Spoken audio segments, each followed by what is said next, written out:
The smoky cantina on Station Kepler buzzed with life as dozens of alien species mingled over their drinks.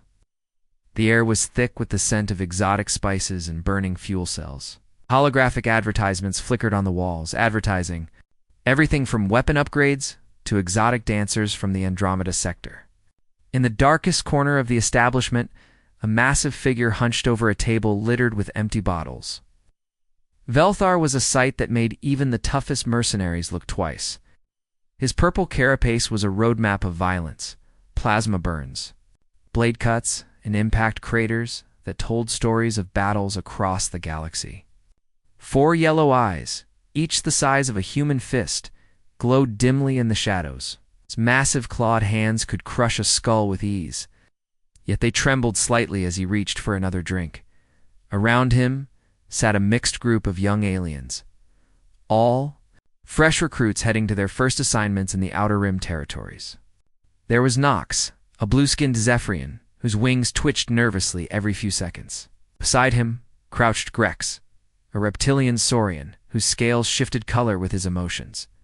3 Centaurian twins shared a bench, their insectoid features identical except for different colored eye patches that marked their rank.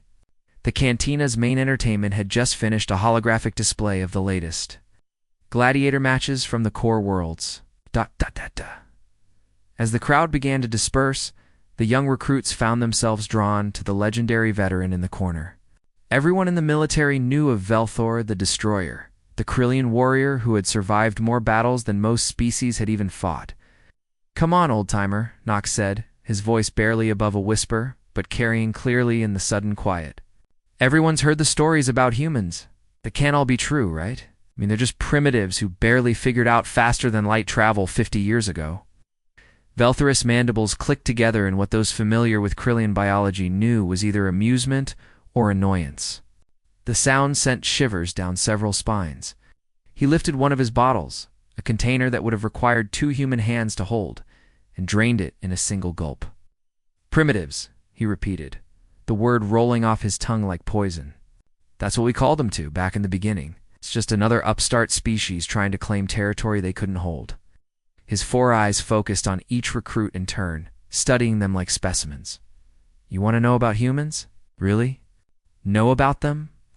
The recruits nodded eagerly, leaning forward despite the growing sense of unease that radiated from the old warrior.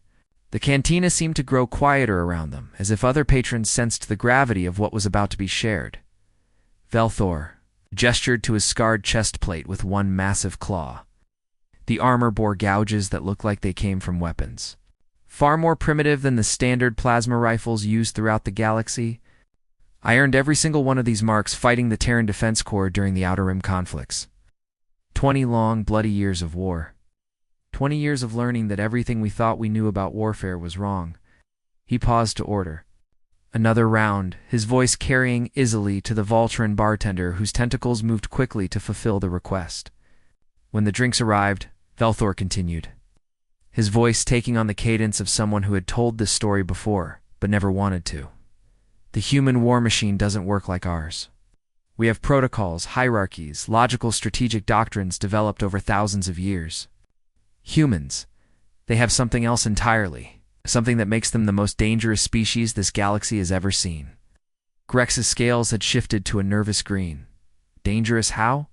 Their technology is decades behind ours. Their ships are slower, their weapons less powerful." Velthor's laugh was like grinding metal. "Technology? Weapons? You still don't understand?" He leaned forward, his massive frame casting shadows over the entire table. "I learned the truth during our first real engagement with them. We had been monitoring their communications for weeks, tracking a supply convoy moving through contested space." The old warrior's eyes grew distant as he recalled the memory. 3 ships? That's all they had. 3 outdated cargo vessels escorted by a single destroyer. Our intelligence suggested they were carrying medical supplies to some backwater colony that was under siege by our forces. Standard humanitarian aid, the kind of thing that usually surrenders without a fight. He picked up a metal stylus from the table and began drawing rough ship diagrams on the surface, his claws leaving permanent scratches in the alien metal. Our battle group had over 30 vessels. Cruisers, destroyers, fighter squadrons.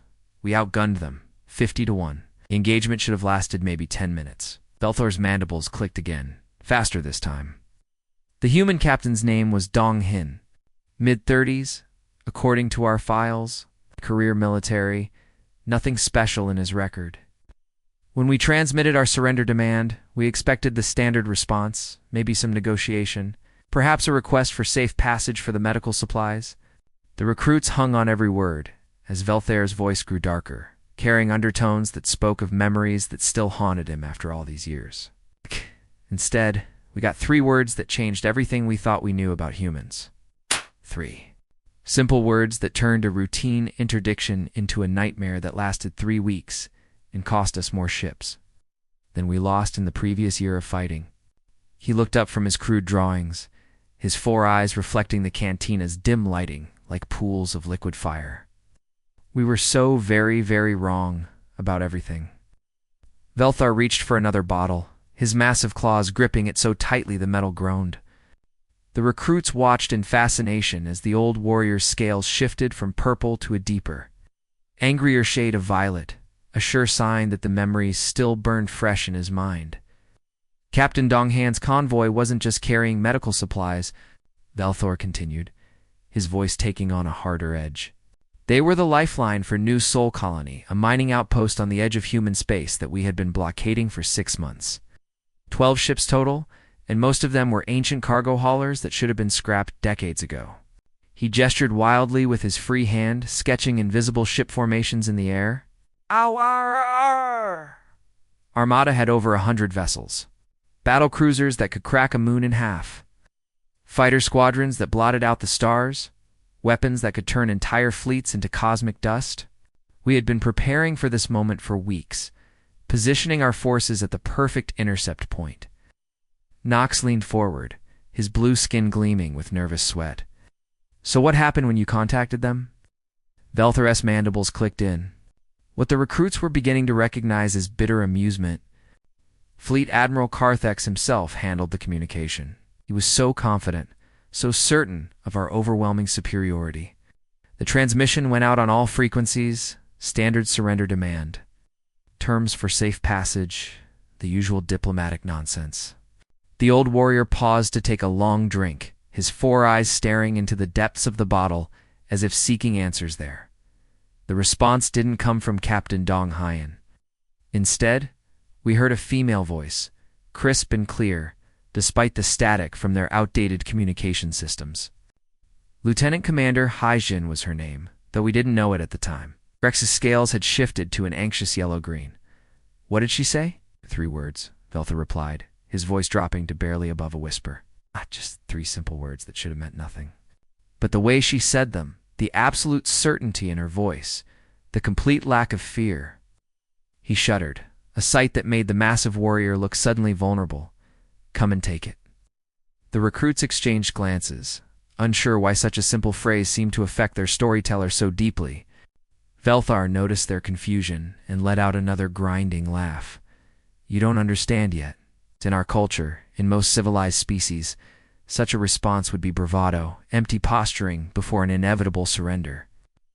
But humans mean every word they say, especially when they're outnumbered. He stood up suddenly, his bulk casting shadows across half the cantina. Let me show you what happened next. Using bottles, glasses, and dining utensils, Velthor began arranging a crude tactical display on the table. Our formation was perfect. A classic pincer movement with heavy cruisers on the flanks and our flagship, the Devastator, leading the charge down the center. Standard doctrine that had worked against every species we'd ever encountered. His claws moved the makeshift pieces with surprising delicacy. The human convoy was arranged in what looked like a defensive sphere, cargo ships in the center, there. Single destroyer and a few escort frigates forming a protective shell around them. Textbook formation for a hopeless last stand. The Centaurian twins chittered nervously, their compound eyes reflecting the cantina's lights like kaleidoscopes. But they were outnumbered 10-1. Surely they knew they couldn't win. Velthar's expression grew grim. That's where you're wrong. Humans don't think about winning or losing the way we do. They think about completing the mission, protecting their people, buying time for something bigger, and they're willing to pay any price to do it. He moved the human pieces in a sudden, chaotic pattern that made no tactical sense to any of the watching aliens. The moment our ships entered weapons range, the humans did something impossible. They broke formation and scattered, but not randomly. Each ship moved with perfect coordination, like they were all parts of some greater organism. The old warrior's voice grew hushed with something approaching reverence. Their destroyer, the Soul's Pride, commanded by Captain Minho, came straight at us. Not evasively, not tactically, straight down our throats like a missile. His engines were redlining, pumping out so much energy that our sensors couldn't get a clean lock. Svelthor's hands moved faster now, recreating the chaos of that long-ago battle. Meanwhile, their cargo ships weren't running for safety. They were moving into attack positions, using their massive bulk as shields for the smaller vessels. Captain Yuna's medical frigate, the Mercy's Hand, suddenly appeared on our flank. Having somehow circled around our entire formation without being detected, the recruits were mesmerized as the story unfolded. Even other patrons in the cantina had grown quiet, drawn in by the veteran's tale. The first impact came when Captain Minho's destroyer rammed our flagship. Not a glancing blow or a collision, a deliberate, calculated ramming attack that punched straight through the Devastator's shields and hull armor. Velthor's voice cracked slightly. As his ship died around him, Minho broadcast one final message across all frequencies. The old warrior began to hum tunelessly, a sound that made several aliens unconsciously reach for their weapons. It was a song, an ancient human war song from their homeworld, something about fighting and dying for freedom. He sang it even as his ship exploded, even as the flames consumed his bridge. Velthor slammed his fist on the table, making bottles jump. That was just the beginning. Yuna's medical frigate suddenly accelerated to ramming speed, heading straight for our formation's center. Our gunners opened fire, but it was too late. She had loaded her entire medical bay with improvised explosives. The silence in the cantina was absolute now. Even the background hum of the station's life support system seemed muted. 17 ships, Velthor whispered. 17 of our finest vessels, gone in a single moment when that medical frigate detonated. The explosion lit up space like a newborn star, and when the sensors cleared, there was nothing left but debris and burning atmosphere. He sat back down heavily, suddenly looking every one of his advanced years. That was day one of what we came to call the siege of Proxima Gate, 3 weeks of the most brutal, senseless, magnificent fighting any of us had ever witnessed. The humans held us off with 12 ships against our entire battle group, and when our reinforcements finally arrived, Velthor's 4 eyes met each of the recruits in turn. New Sol Colony was empty. Every last civilian had been evacuated. During the fighting, we lost 40 ships, thousands of our finest warriors, all to capture empty buildings and abandoned mining equipment. The old warrior raised his bottle in a mock toast. That's when I learned the first rule of fighting humans. They don't play to win. They play to complete the mission, no matter what it costs them. The cantina's atmosphere grew even heavier as Velthor's voice dropped to barely above a whisper. The massive Krillian warrior seemed to shrink into himself, his purple carapace dulling to an almost gray shade. Even the background noise of the station seemed to fade away, as if the universe itself was holding its breath. After the disaster at Proxima Gate, High Command decided I needed a safer assignment. Velthor began, his claws unconsciously scraping deep grooves into the metal table. They transferred me to Fortress Titan, the crown jewel of our military infrastructure. Built inside a hollowed-out asteroid, it was supposed to be the most secure installation in the entire hegemony. He gestured broadly with his massive arms, trying to convey the sheer scale of the facility. 50,000 of our finest troops were stationed there. Fortress had energy shields that could withstand a supernova, automated defense systems that tracked everything larger than a dust particle within a light year, and sensor arrays so advanced they could detect a single ship entering hyperspace 3 systems away. Knox shifted nervously in his seat. Sounds pretty safe to me. Could go wrong? Velthor's laugh was like grinding metal against stone. That's exactly what we thought. The fortress was carved directly into the asteroid's core. With multiple levels connected by transport tubes and emergency shafts, the command center sat at the heart of it all, surrounded by layer after layer of security checkpoints, guard posts, and automated turrets. The old warrior paused to drain another bottle, his four eyes growing distant as he recalled the memory. I was assigned to Level 7, the computer core that controlled everything from life support to weapon systems. My squad was considered elite, hand-picked veterans who had survived dozens of campaigns. We thought we were untouchable. Grex's scales had shifted to a deep, worried blue. But the humans found a way in. Found a way in? Velthor repeated, his mandibles clicking rapidly. They didn't find a way in. They created one. For 3 months, everything was normal. Routine patrols, regular drills, the boring day-to-day life of a garrison assignment. Then came the night that changed everything. Recruits leaned forward as Velthar's voice took on an almost hypnotic quality. I was sleeping in my quarters when the alarms started screaming. Not the standard alert signals we used for drills, but the emergency klaxons that meant the fortress was under attack. But there were no ships on our sensors, no incoming missiles, no signs of external assault. He stood up again, pacing behind the table like a caged predator. The first reports came from Level 12. An entire security patrol found dead at their posts. Then Level 9 went silent, and Level 5. Each time our rapid response teams would arrive to find nothing but bodies and darkness. Twins chittered nervously, their compound eyes reflecting the cantina's flickering lights. What was killing your people? Velthar stopped pacing and fixed them with a stare that made several recruits involuntarily reach for their weapons. That's what we wanted to know. The bodies weren't burned by plasma fire or torn apart by explosive rounds. They were killed by primitive weapons, knives, clubs, bare hands. Some had their necks broken with surgical precision. Others looked like they'd been taken down by predators. He sat back down heavily, the chair groaning under his massive weight. The security footage was the worst part. Our cameras showed glimpses of shadows moving through the corridors, figures that seemed to appear and disappear without warning. They moved like nothing I'd ever seen, silent, coordinated, deadly. Velthor's claws scraped against the table. As he continued, by the 4th hour, we had lost contact with half the fortress. The automated defenses were turning on and off randomly. Corridor lights flickering like dying stars, and our communication systems were feeding us false information. It was like the fortress itself had become our enemy. The old warrior's voice dropped even lower, forcing everyone to strain to hear him. That's when High Command ordered all remaining forces to converge on Level 7, my level. 200 of our best soldiers, armed with the finest weapons in the hegemony arsenal, moving through familiar corridors toward what we thought would be a final stand. He paused, his breathing becoming labored as the memories flooded back. We found them in the main computer chamber, 5 humans, standing calmly among our most sensitive equipment, like they owned the place. Their leader was a female soldier, couldn't have been more than 30 standard years old. Half her face was a mass of burned scars, her left arm hung useless.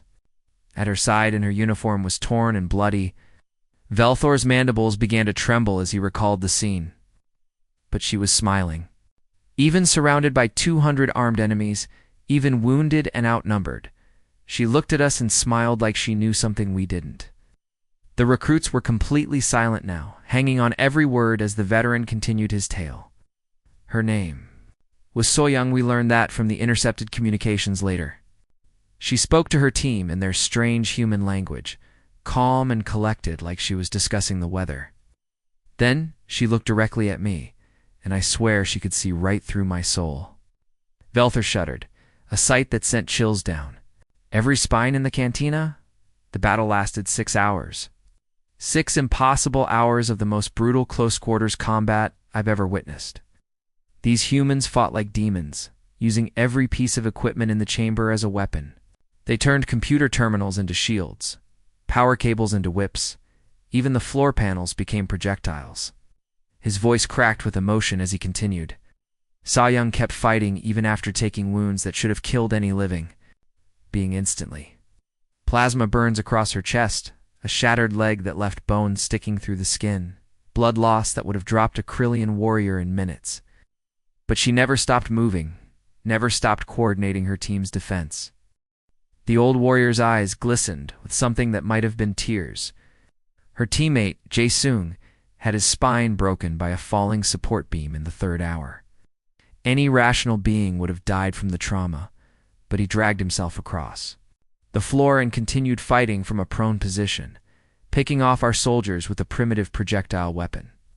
Velthar stood once more, his massive frame shaking with the intensity of the memory. Another human, a young male called Taemin, lost his left hand to plasma fire, but kept using his weapon with his remaining hand. Even when we surrounded him, even when death was certain, he never showed fear. He died laughing, actually laughing, as if the whole thing was some kind of game to him. The silence in the cantina was absolute now. Even the bartender had stopped working, his tentacles frozen in mid-motion as he listened to the tale. The last human finally fell, when the shooting stopped and the smoke cleared. "I thought we had one," Velthor whispered.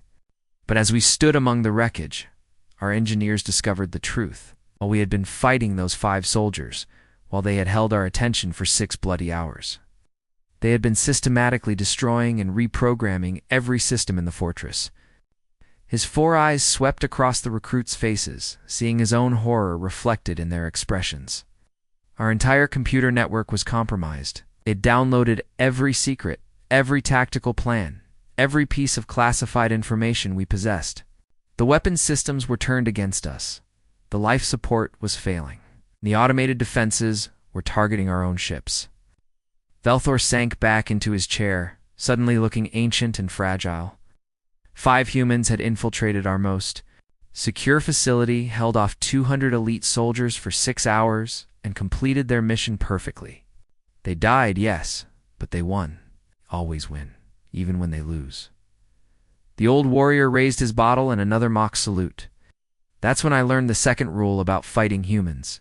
They don't just fight with weapons. Fight with their minds, their courage, and something else. Something that makes them willing to die for strangers they've never met. Velthor's massive frame seemed to collapse inward as he prepared to tell what was clearly the most difficult part of his story. The purple hue of his carapace had faded to an almost translucent gray, and his 4 eyes had lost their usual fierce glow. When he spoke again, his voice carried a weight that made the very air in the cantina feel heavy. "You think you understand humans after hearing about their warfare?" he began, his claws no longer scraping the table, but instead lying flat against its surface. "You think their brutality, their willingness to die for strangers, their impossible resilience, you think that's what makes them dangerous? But you're wrong, dead wrong."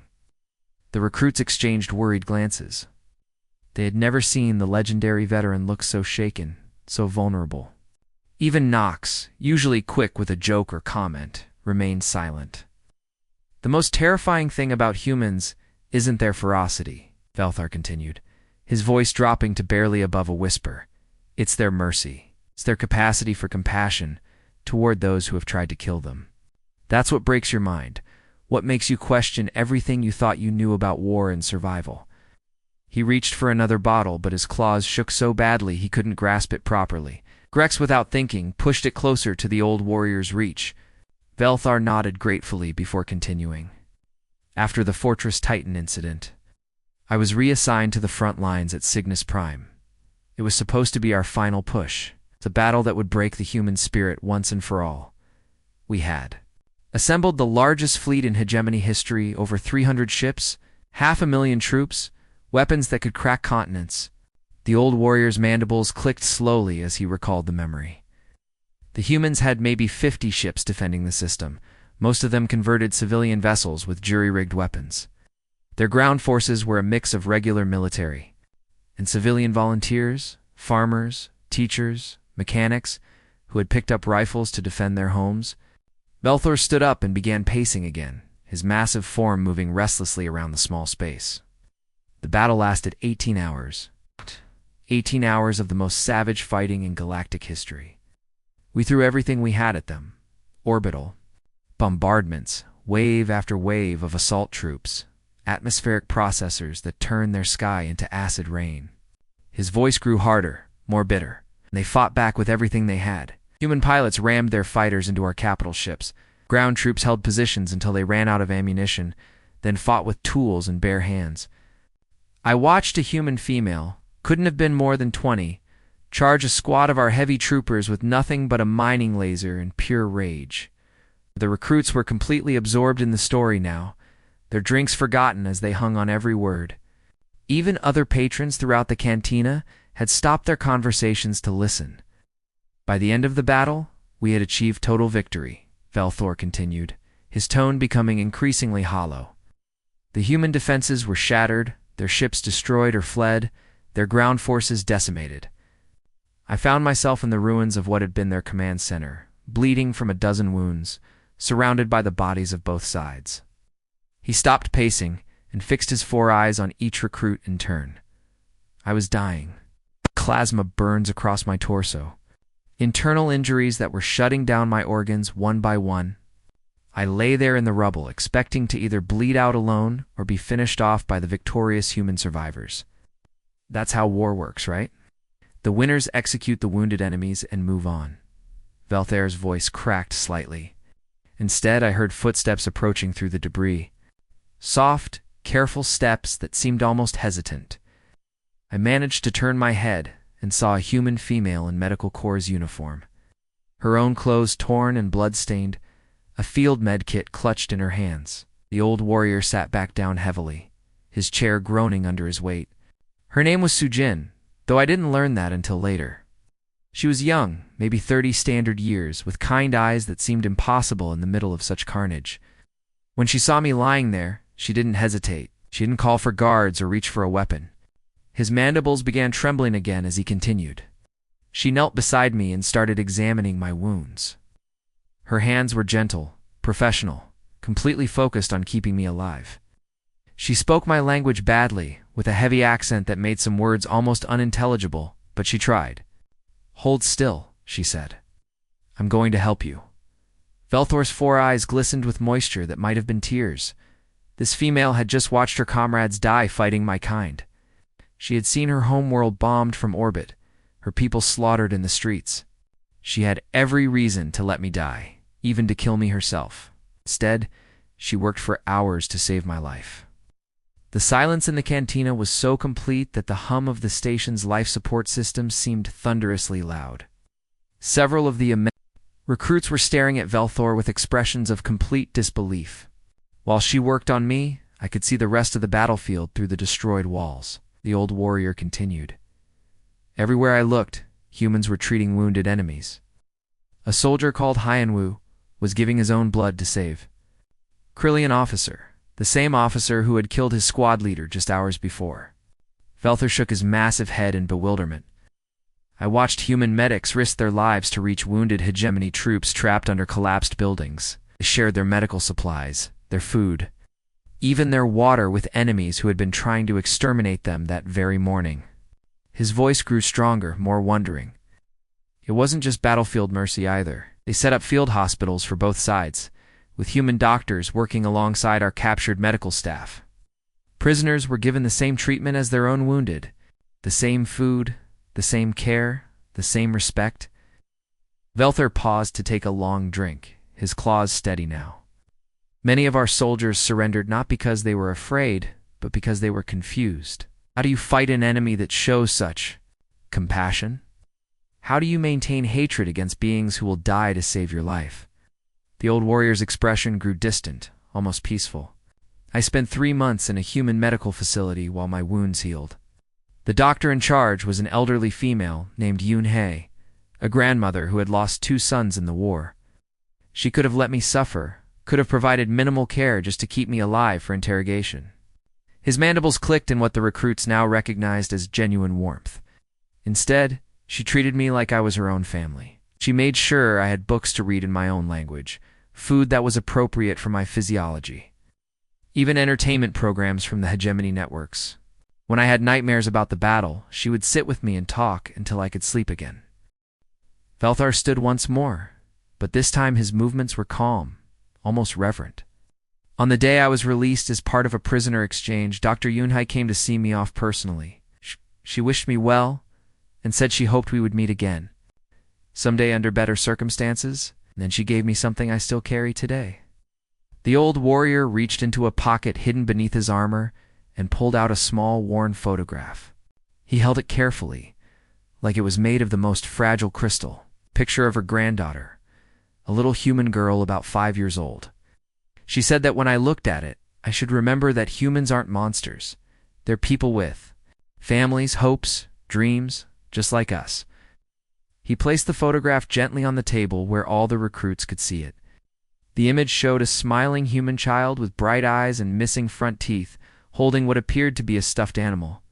That's when I learned the third rule about fighting humans, Velthor concluded, his voice filled with something approaching.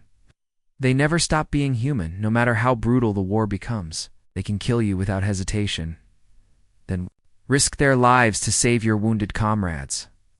They're the only species I've ever encountered that can love and hate with equal intensity, sometimes in the same moment. The old warrior carefully tucked the photograph back into his armor. That, my young friends, is what makes them truly dangerous. Not their weapons, not their tactics, but their humanity itself. The entire cantina had fallen into an eerie silence. Conversations at distant tables had stopped mid-sentence. Drinks sat forgotten as patrons leaned forward to catch every word. Even the bartender's tentacles had stopped their constant motion, frozen in place as he listened to the old warrior's tale. The only sounds were the distant hum of the station's life support systems and the occasional clink of ice settling in abandoned glasses. Velthor sat perfectly still for a long moment, his 4 eyes staring into the depths of his bottle as if seeking answers in its amber contents. When he finally spoke again, his voice carried a finality that made several aliens unconsciously check their weapons and survey the exits. The war didn't end the way wars are supposed to end, he began, his massive claws drumming a slow, hypnotic rhythm against the scarred metal table. There was no final decisive battle, no surrender ceremony aboard a flagship, no conquered homeworlds or enslaved populations. Instead, it ended with something far more terrifying, a choice. He looked up at the recruits, and they could see something in his expression that hadn't been there before. Not just respect or fear, but a deep, abiding uncertainty that seemed to shake him to his core. After 3 years of the bloodiest conflict in galactic history, after losses on both sides that defied comprehension, the humans requested a meeting. Not demanded, not negotiated for, requested. Like they were asking for a favor from old friends. Instead of arranging peace talks with enemies who had been trying to exterminate them. Velthor's mandibles clicked slowly as he recalled the memory. High Command was suspicious, naturally. We expected some kind of trap, maybe a suicide attack disguised as diplomacy. Instead, single human vessel appeared at the designated coordinates, an unarmed transport barely large enough for a dozen passengers. The old warrior stood and moved to the cantina's viewport, staring out at the stars visible beyond the station's superstructure. Admiral Ji Woo came aboard our flagship alone. No guards, no weapons, no protective gear. It's just a middle-aged human female in a dress uniform, carrying nothing but a briefcase full of peace proposals. Knox shifted nervously in his seat. Sounds like tactical suicide. Why would they send their admiral unprotected? Velthar's laugh was different this time, not the grinding, its bitter sound they had grown accustomed to, but something warmer and more complex. That's exactly what we thought. Fleet Admiral Carthex had her scanned 3 times, convinced she must be carrying some kind of biological weapon or neural implant. But she was exactly what she appeared to be, a tired military officer who wanted to stop the killing. The veteran returned to his seat, but remained standing, his bulk towering over the small gathering. The peace terms she offered were generous beyond belief. We kept our territory, our government, our military structure. No reparations, no occupation forces, no restrictions on our technology or trade. She even offered humanitarian aid to help rebuild the world's damage during the fighting. Grex's scales had shifted to a confused pattern of yellow and blue, but they were winning. Our intelligence reports showed that human industrial capacity was increasing while ours was failing. They could have dictated any terms they wanted. Exactly. Velthar replied, his four eyes gleaming with an intensity that made the recruits lean back involuntarily. They could have conquered the entire hegemony, could have turned us into slaves, taken our resources, occupied our worlds. Instead, Admiral Jiwoo looked Admiral Carthex in the eye and said, "We just want to go home." The old warrior's voice grew softer, more contemplative. "You want to know why I fear humans? It's not because they're warriors. The galaxy is full of warrior races. Saurians live for battle.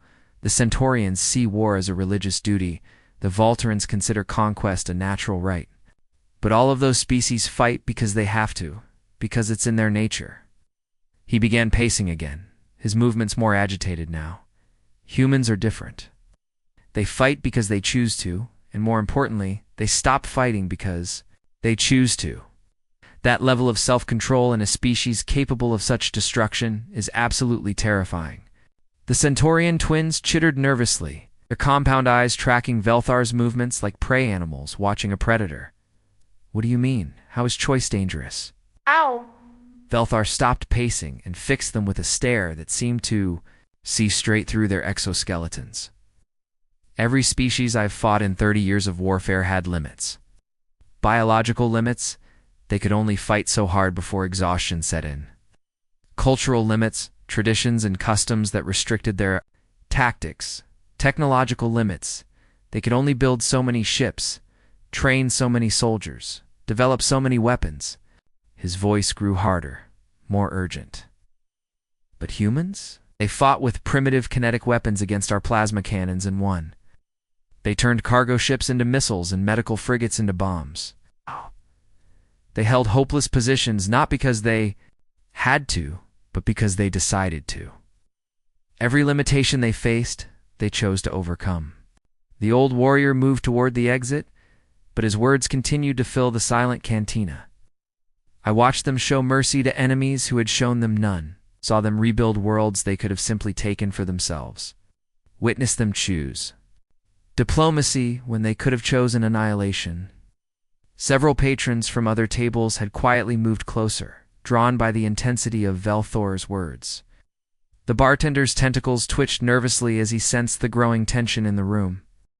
"During the final months of the war, human forces had surrounded our capital system," Velthor continued, his voice carrying clearly throughout the now silent establishment. "They had the firepower to crack our homeworld like an egg, to turn billions of Krillians into cosmic dust. Instead, they waited. Just sat there in space, demonstrating their power while offering us the chance to surrender." He paused at the cantina's entrance, his massive frame silhouetted against the corridor lights beyond. "I've seen humans laugh while charging into certain death, their voices raised in those ancient war songs of theirs. I've watched them weep. While tending to wounded enemies, their hands gentle even as their hearts burned with loss. They are the only species I've encountered that can love and hate with equal intensity, sometimes in the same moment." The recruits sat frozen, afraid to move or speak as the legendary veteran prepared to deliver his final words. Even their breathing seemed too loud in the absolute silence. "The Terran Defense Corps could have wiped the hegemony from existence," Velthor said, his voice echoing through the cantina like a death knell. "Their industrial capacity was growing exponentially, their military technology advancing faster than our scientists could analyze it. They had allies throughout the galaxy, resources we couldn't match, and a population that seemed willing to fight until the last being standing." His four eyes swept across every face in the cantina, alien and familiar alike. Instead, they chose peace. They chose to show mercy to enemies who had started the war, who had attacked their colonies, who had tried to exterminate them from the galaxy. But remember this, all of you they chose. Velthor's mandibles clicked one final time, a sound that seemed to resonate in the very bones of everyone present. Choice is the most dangerous weapon in the universe. When a species fights because they have to, you can predict their actions, plan for their responses, eventually defeat them. But when a species fights because they choose to, when they show, mercy because they decide to, when they stop killing because they will it. The old warrior stepped through the doorway, but his voice carried back to them one last time. Pray to whatever gods you worship that humanity never decides the galaxy would be better without the rest of us. Because when humans stop choosing mercy, when they decide that peace is no longer worth the cost, there will be no force in the universe capable of stopping them. His footsteps echoed down the corridor, growing fainter until they disappeared entirely. But his presence seemed to linger in the cantina, a weight that pressed down on every being present. The recruits sat in stunned silence, their minds struggling to process what they had heard. Minutes passed before anyone dared to speak. When conversation finally resumed, it was in hushed whispers that seemed almost sacrilegious after the veterans' profound words. One by one, the patrons finished their drinks and departed, each carrying with them the knowledge that somewhere, among the stars, humanity waited with infinite patience and terrible potential. The young recruits remained at their table long after closing time, staring out at the distant stars and wondering what choices the humans might make tomorrow. They had come seeking war stories and found something far more dangerous. It's an understanding of what true power really meant. In the end, they left the cantina changed, carrying with them the weight of Velthareth's warning and the terrifying knowledge that the most dangerous enemies were not those who could not be defeated, but those who chose not to destroy you. The end.